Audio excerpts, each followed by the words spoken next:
This content is going to be very useful if you're leading a team or if you're part of one, so you understand why is some things being procrastinated on, or why are some conversations not being had as a team, or why is it that we feel negative and we can't come together, and how to unblock all of those things.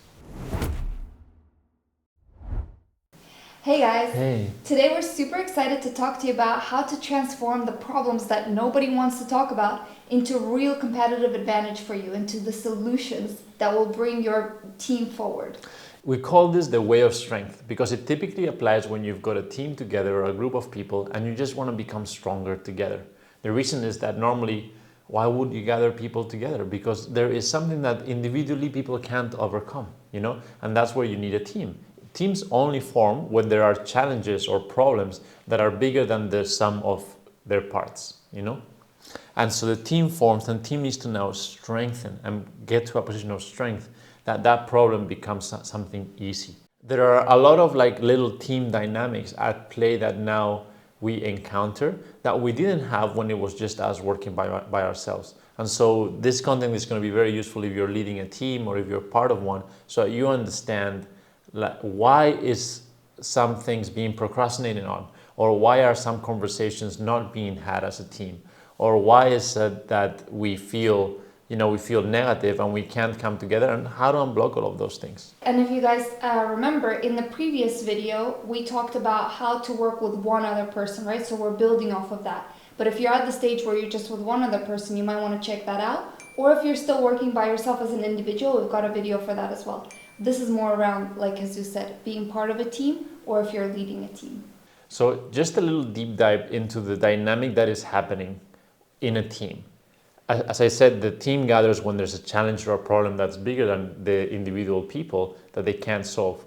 And so whenever you've got that at an individual level at first, when the team is still forming or really challenged, you've got a lot of now negative emotions. And these negative emotions are arising. Why? Because the challenge is bigger than what the individual can solve. So the actual individual people feel really bad. They can't achieve this, they can't suppress this problem. And so this is a very interesting dynamic because as a leader, you're gonna have to deal with things that are at first a little bit negative. And they're only going to become positive. They're only going to be like a forward momentum. If you address them, because if you let them fester, they become worse and worse, right? You all know, it either turns into all-out conflict all the time whenever the issue gets brought up, or it gets avoided, right? Which means that it just festers and festers, and it's like bubbling up underneath through the surface and coming out in little passive-aggressive comments or negative interactions, and we don't want that. So you need to address it so that you can turn it into a positive thing. You can think of it like there's a scale, and then as the amount of backdoor conversations and passive aggressiveness in your team, and especially now with remote teams, even the silence, if you start to see a lot of silence and people not reaching out to each other and stuff and collaborating well, it's time to have a team meeting. It's time to gather the team together, because there's going to be some conversations that are just, unless you're in a team setting and you're all together, they just can't be had, because the nature, this is a very important part, because the nature of the themes, the issues, the challenges are across the team. So 2 people talking about it, that's not going to solve it. Even 3, no, it's the whole team coming together that by nature is required to do this, do this kind of event to address those things. And so in this video, we're going to chat through what you can do as a leader to guide the team in this way and explore a little bit about how it all works. You guys know by now that we love to get down to the fundamentals of things, right? Figure out how does it work, or what's happening in our own bodies when these things are occurring in the external world. And so when we started to look at our physiology, we realized there's a key system that's at play here. And to give you a bit of context, what we've got is an autonomic nervous system, which means it runs on autopilot, and it kind of takes care of all of the processes like our heart rate, our breathing, all the things that you don't have to think about doing. And within that system, there's the sympathetic nervous system. Now we want to highlight this because this is the system that is most associated with the fight, flight, or freeze response. which means when there's a threat, an external threat. For example, in the olden days when a saber-toothed tiger was coming at you and you need to do something, this is the system that kind of like redirected all of its resources through the amygdala in the brain into either fighting, fleeing, or freezing, right? Now, it's important to call out that this system was developed for short-term bursts of, hey, there's a threat, and then it's supposed to switch into another gear, which is the rest and digest response, or the parasympathetic nervous system. But what's happened is in today's world, it gets activated constantly. There's, it could be a triggering email from work, it could be a bad comment from your boss, it could be anything. And there's this state of chronic stress, like this system is constantly activated, which means we're often responding from a place of fear, if you've heard that term before. The thing is, like, when you are gathering your team together, especially to talk about challenges or problems or issues, you are sure to encounter this, because your people are going to be already feeling a little bit challenged, that their amygdala or their fight, flight, or freeze response might get triggered when you are going to address something that they themselves, they can't fix it. They need the team to fix it. And it's not yet clear. The team maybe might not, because the team is gathering, because the team is maybe not yet unified, not in a position of strength, actually, that's a better, more technical word, then they are feeling a little bit weak against this problem. Now, when this is happening, this is going to trigger in some people their fight, flight, or freeze response. And you're going to see that in the meeting, people are either going to make jokes and deviate, not want to talk about the subject. They might want to talk about the subject and start blaming or getting really personal, or they might freeze. You might get people that are just really silent. They're not really saying anything, but really they're just frozen, And so as a leader, you want to start just managing, for now, just be aware that this is happening and that there are ways that you can. Again, you need to work with the physiology, like what does that? You work with the environment and the body, not just with the words. Because if somebody is in like freeze or flee, or even being aggressive, their words it's already hijacked. You need to work back with the body. Super important skill that this is a whole area of development for you as a leader. And this takes us even further into the concept of state. A lot of people talk about emotions when they're talking about these topics, but actually, if you understand the real thing that's at play here is the state that you're in. Are you in the fight, flight, or freeze state, or are you in the rest and digest state?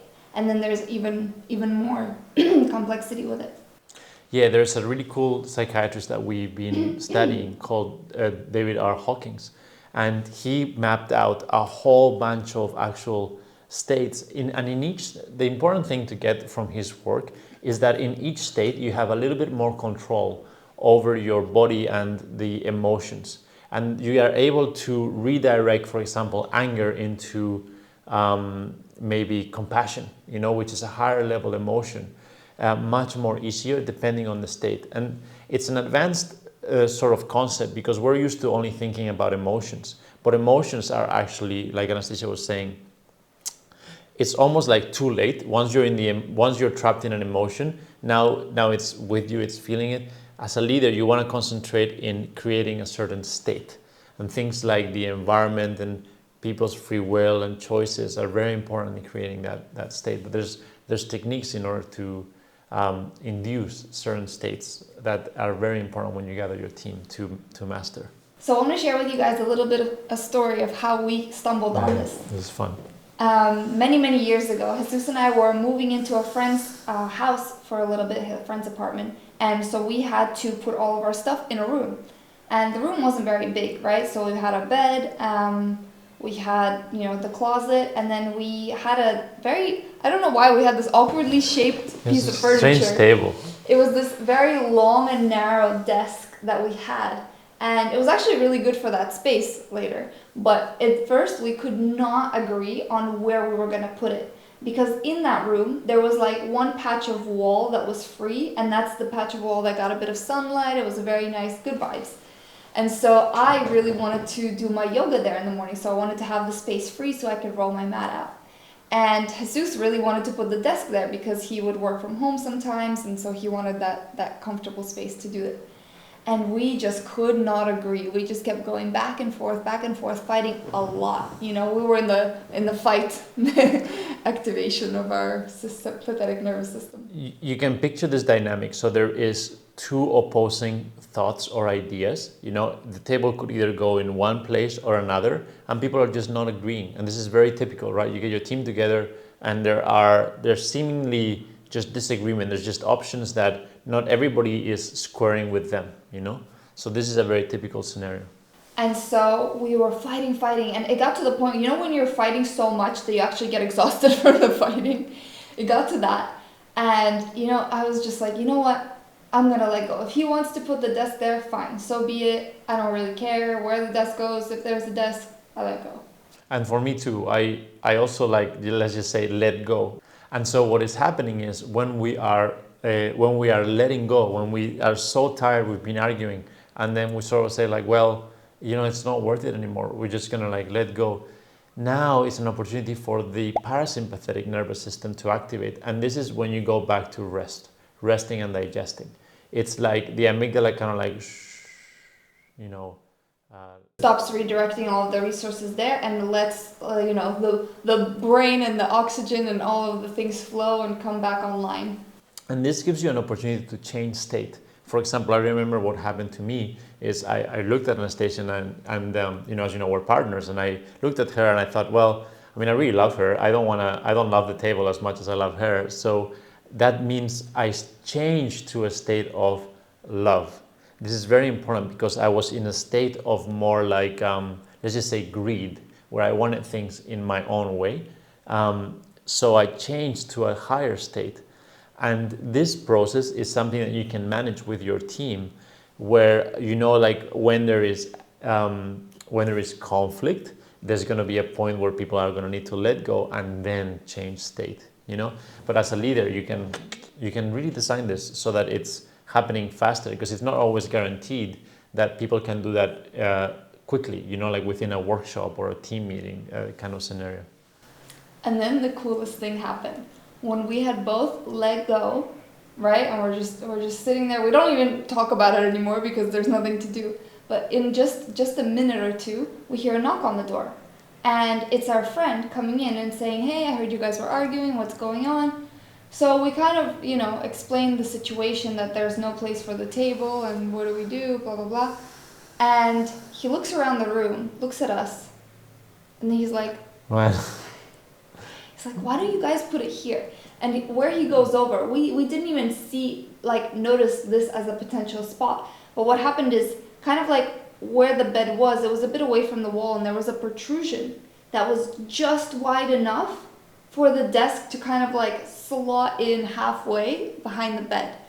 And we were like, and because it would be kind of like slotting in, that meant it would still be on that wall where Jesus would get some sunshine, but I could put the yoga mat vertically along it and still have that free space without anything kind of like hanging over me.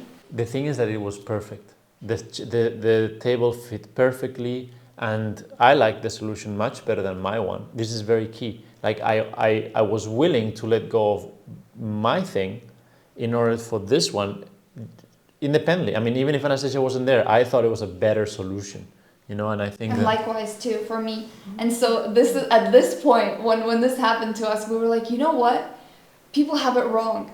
You know, everyone talks about compromise and, oh, well, you give a little and I give a little and in the end we'll come up with something. No. So we came up with the concept of the third solution, which is like, it's not compromise, it's actually a better solution that maybe you don't think of it originally, but actually it encompasses both of your viewpoints such that it comes to a greater result.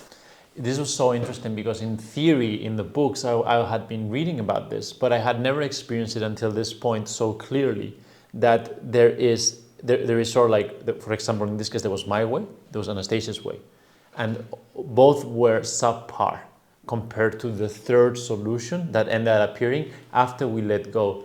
Now, this was sort of like, I would say, prophesized in these guys, in the psychiatrist books, right? Psychological books, as because he's saying, hey, at the higher states, there is they are more powerful states where you see more perfect solutions, better quality ideas come to you. And if you think about it from a science perspective, again, if you're in the green zone, you have all of your resources operating at their best, you can notice more opportunities, right? For example, when the SNS is active and you're just fighting or fleeing, those are the only options you see. So your brain is thinking, how do I fight? Or how do I flee? Or how do I freeze, right? Yes. Whereas when the other thing is activated, you can see much more possibilities at your disposal. This is a more creative solution, and it's super important because this is where you're activating your higher centers of the mind, your neocortex, your prefrontal cortex, in order to come up with, to see a possibility that wasn't there before. And this is like real, sorry, it's real human intelligence to look and be able to come up with something completely new, completely more perfect, an idea that is more refined. And we call that a position of strength. This idea is stronger than the other ones. And so by doing it together, but transforming, it's a process of transformation, we came up with a stronger solution, a higher quality solution. And this is the element that you want with your team, because your team individually is weak against the problem that they're facing collectively. And in order to get to a more stronger solution, you actually want the whole team. If it's really the strong solution, if it's the solution that's going to work, then the whole team is going to acknowledge that this is the best solution. Everybody's actually going to be in agreement. So a compromised position is no longer needed. In fact, you've reached now a unified position, which is a stronger position. You've surpassed it. You've surpassed it. And there's a real art to get to this, which we then started to try out with our clients and like doing workshops and things like that. So we want to now give you a little bit of like, well, what can you do with this knowledge to understand a little bit of a framework to square the rest of the knowledge that we're going to share in this video. So if you're a leader leading a team and you see that there is stuff like this happening, let's say people are either bickering or avoiding an issue, what you want to do first is you want to diagnose what is the problem, right? You want to figure out what are you trying to tackle. And for example, you can either hire someone like a neutral third party in order to come in and come and assess what is the issue, or you could even try to do it yourself, because you probably know as a leader what is the big thing that we're not all talking about. The thing that a third party gives you is that sometimes as a leader, you yourself are the problem. Like it is subconscious, or it might be that people are having a problem with you because they can't speak to you about things. And so a third party that is neutral is a very easy way that you can use to sort of like counterbalance the bias that comes with a typical leadership position, which is absolutely normal. And this is not for the weak-minded, because you have to have a level of it's a humbling experience sometimes to realize this, and this is why we only work with select leaders who are willing to do the work, because not everyone is ready for that kind of change. It's just that everybody has to transform. Even in order to overcome the problem, even the leader has to become a different kind of leader. You know, once you're in a position of strength, you're going to have to strengthen your leadership. And so this is easy. You rely on that neutral party to pivot. Mm-hmm. The second thing is you're looking to gather your team. This kind of work is really important that it's done in person and ideally in a neutral space. Again, from a neurological perspective, when you're in your usual space, there are certain triggers that happen, especially let's say you're always at your desk getting, those bad emails. It's almost like your brain starts to associate this space with stress. So taking everyone into a new space that is neutral and that is ideally designed for this kind of conversation and work is really, really important. We can't stress enough because there is a physiological aspect to this. There is an aspect where the brain has to relax in order for it to access the higher thought centers. Then you need to have an environment that is conducive to being able to orchestrate this. When you're having virtual meetings, it's too stale of an environment, as you probably already have noticed. It's very transactional, whereas what you actually want is the camaraderie, the ability to people to even hug sometimes. Imagine you just have a hard conversation and you sort of just want to hug them or just spend some time with them afterwards, just having dinner or Yeah, there's a lot of research now being done to understand how much being in the same physical space influences each other. There's been a lot of research before, maybe you're familiar with, about like physical touch and releasing certain neurotransmitters and the chemicals that are about bonding and trust. But even now they're realizing like there's a cool piece of, just for fun, I want to share this. The heart is actually, I think, the biggest electromagnetic center in the body, 5 times stronger than the brain. So if you measure somebody at a distance, you can measure their heart rate better even than their brain, which means that it's kind of like, you know how people talk about vibes and aura and all of this stuff. It's starting to we're starting to get to, from a scientific perspective, what that actually means and what this refers to. And people can literally feel each other. And it's really interesting when you get to, we've had some workshops up in the mountains where people do spend a little bit of time, like a team that maybe was remote comes together and they're working through these really tough issues that they didn't want to talk about, they're not talking about it, and eventually the team starts to bond, and some really interesting things can happen, like people start to now complete each other's sentences. You know, you can get them all in sync and sort of like we call it like riding mental waves, you know, where you are, everybody's very excited together. So an idea happens in everyone's mind at the same time. It's something that we didn't expect. We thought of it, I mean, we've heard we did study the science of it, but until we saw it with the teams where everybody was kind of like, yeah, like completing each other's sentences, we didn't realize how interconnected our minds and our hearts really are. And then the third thing you want to do is follow the actual natural process and learn to navigate it, kind of like what Jesus is saying, such that instead of it being this big challenge, that you can almost navigate it a little bit more gracefully, right? So understanding the stages that the team is going to go through, and especially when things get hard, you need to know as a leader how to guide the team to overcome the obstacle in order to get to the other side. Or you can, get other people to help you on that journey as well. It really is a little bit of an art.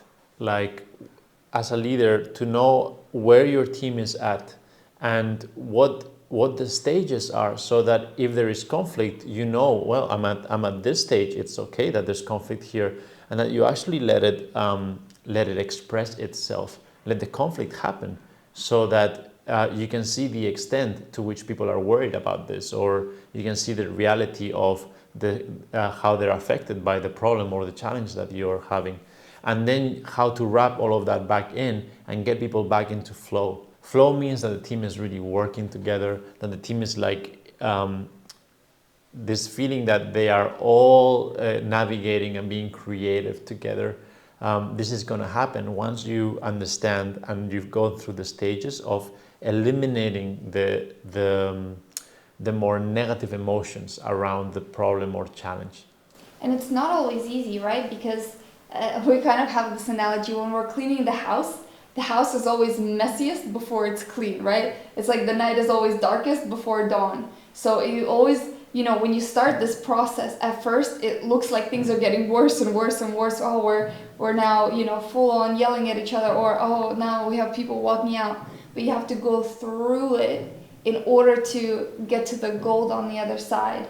And then you really start to reap the rewards of seeing your team being strong in the face of these challenges. Yeah, and this is, I think, what people are looking for when they say, like, when they throw out the word innovation. Innovation is simply that now a problem that you were weak against, that would overcome you, you've now innovated. You're now in a position of strength, and this is easy to overcome, right? So when you are able to do this repeatedly, because teams accumulate this sort of baggage, at least every quarter, maybe every 6 months, like the strong conversations every 6 months is good to have. And obviously you do your yearly planning. So like, let's just say 6 months after that, because you plan for something, everybody starts, and then shit starts to, stuff starts to pile up. So at the 6-month mark after your yearly planning is a good time to like come together as a team and have more of this solution, like problem and solution kind of event, you know. And then you go back into your planning at the 6 months after that, and so you start to like go through cycles of this, and cycles of this is what's going to create consistent innovation, right? Again, we think involving a third party is, the thing is that there's a real art to this. I mean, there's a real art to like getting people together and solving problems. It's so exciting. It's such a skill that you can like to have the skill to do it properly as a leader, you know, or as a facilitator. Like, it is one of the most, I think, rewarding things to get a group of people and solve a challenge or a problem, because like you get giggles at the end and the team enters like flow state and they're all in it together. They're all kind of like very creative.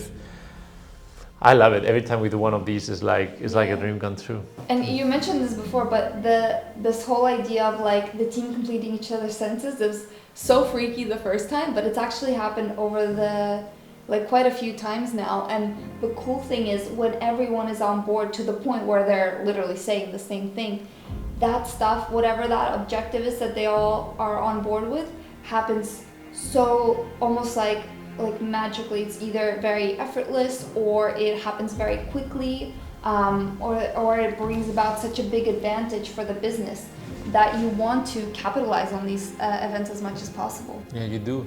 It is something super interesting to see that when people agree, like the solution that me and Anastasia were saying about the table, when people agree that that's just perfect, things get done very easily because they can't unsee it. Once you see something that it just has to be this way, this is the best way that it can be, then everybody's in agreement and everybody just gets on with it, you know?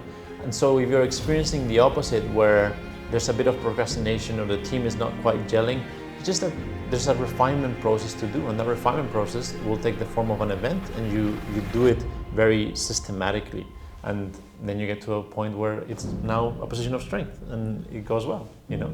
Yes. So use the information in this video to make your team stronger, and as always, if you have any questions, you can send us a message or give us a call, and we'll see you guys in the next one. Yeah, we'd love to talk to you. Cheers.